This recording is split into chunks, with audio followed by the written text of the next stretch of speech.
If you hire independent contractors or work as one, get ready, because the government is once again reconsidering how businesses classify workers. A major reversal is on the table, and the wrong move could lead to fines, audits, or even the loss of contractor jobs. So, what's happening and what does it mean for small business owners and freelancers? Let's break it down.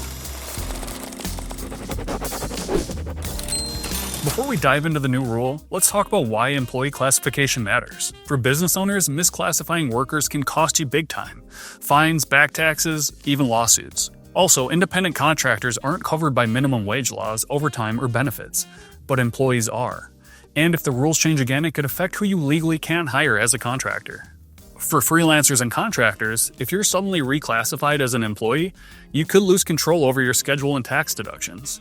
And if businesses get scared of misclassification, they might stop hiring contractors altogether. Basically, this isn't just a bureaucratic rule. It could affect your job, your business, and even your paycheck. Okay, so what exactly is changing? Back in 2021, the Department of Labor made the test simpler. They focused on just two core factors. One, who controls the work.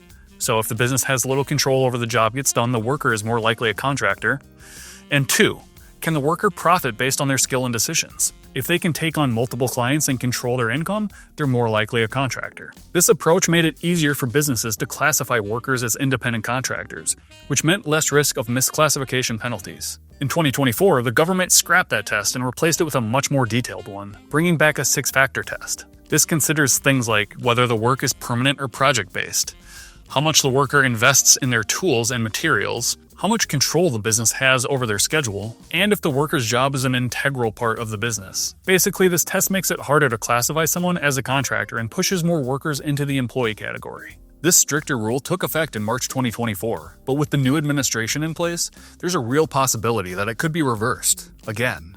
The Department of Labor under the new administration has stopped defending the 2024 rule in court cases, suggesting they don't plan to enforce it long term. In Congress, a push to repeal this rule is already underway, and business groups are lobbying for a return to the 2021 version. So while nothing is official yet, all signs point to another major change coming soon.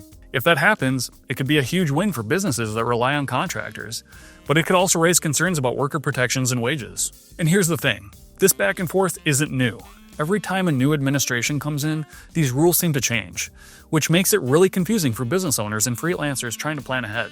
So what does all of this mean in real life? For small business owners, if the rule stays the same, you might need to reclassify some contractors as employees or risk legal trouble. If the rule changes back, it'll be easier to use contractors without worrying about misclassification penalties. Either way, you need to be proactive about worker classification to avoid IRS audits or labor disputes. For contractors and freelancers, if the stricter rule sticks, some companies might stop hiring freelancers to avoid misclassification risk. If it gets reversed, you'll have more flexibility to stay a contractor, but fewer protections. Either way, it's smart to have multiple clients and a clear contract that defines your work relationship. Bottom line, if you're running a business, you need to stay ahead of these changes because they impact everything from hiring to taxes to payroll. So what can you do? If you run a business, make sure your contracts are airtight and your workers are classified correctly. If you're a freelancer, diversify your income, because if companies get nervous about misclassification, they might stop hiring contractors altogether. And most importantly, stay informed, because this decision could affect your entire business model. Now we want to hear from you. Should the government make it easier or harder to classify workers as independent contractors? Are you worried about how this could impact your business? Drop your thoughts in the comments. We'd love to hear from you. We know this can be confusing, and that's exactly why we help small business owners avoid misclassification mistakes before they become expensive problems. Click the link in the description to learn more about what it's like to work with a firm like CSI. And if you found this video helpful, make sure to like this video and subscribe to our channel so you never miss an update. Thanks for watching. We'll see you next time.